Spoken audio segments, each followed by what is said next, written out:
बाकी पत्रिका मिलाना ढोंग नहीं है, लेकिन उसे अधूरा मिलाना धोखा जरूर है। गुण मिल गए और फिर भी शादी टूट गई। प्रॉब्लम शायद कुंडली में कभी थी ही नहीं, समझने के तरीके में थी। तो अगर आप पत्रिका किसी ऐप के थ्रू मैच कर ही रहे हो और खुश हो रहे हो, तो उसके पहले ये 3 नियम समझना मैंडेटरी समझ लो।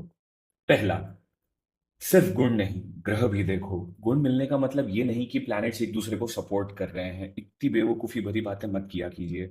एग्जाम्पल के लिए, कोई नेहा और कोई रोहन है, 28 गुण मैच हो रहे हैं। लेकिन नेहा का मंगल जो था वो 7th हाउस में था, और रोहन का जो वीनस था वो कहीं भी डेबिलिएटेड था। रिजल्ट मालूम है क्या हुआ? इमोशनल डिस्कनेक्ट, रेगुलर फाइट्स और विद इन 1.5 years सेपरेशन।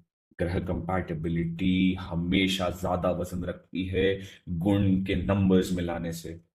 दूसरा नियम, सुख और विवाह के घर को देखो। भाव मिलान बहुत जरूरी है। हर एक कुंडली का इंपॉर्टेंट घर होता है, जैसे फोर्थ फॉर मेंटल पीस और सेवेंथ फॉर पार्टनरशिप्स और मैरिज। अब कोई प्रिया और अमन होंगे, 32 गुण मैच हुए, घर में खुशी का माहौल आ गया। लेकिन प्रिया के 4th हाउस में राहु और अमन के 7th हाउस में सैटर्न और राहु की होती। शादी के बाद जॉइंट फैमिली में daily drama, stress and mental health breakdown चालू हो गए। गुण मिल गए, पर जो भाव था वो भाव क्रैश कर गया। तीसरा नियम, दशा देखो। टाइम सब बताता है, दशा अंतर्दशा इग्नोर मत करो। दशा डिसाइड करती है कि किस ग्रह का इफेक्ट कब होगा, कौन सा घर कब एक्टिव होगा।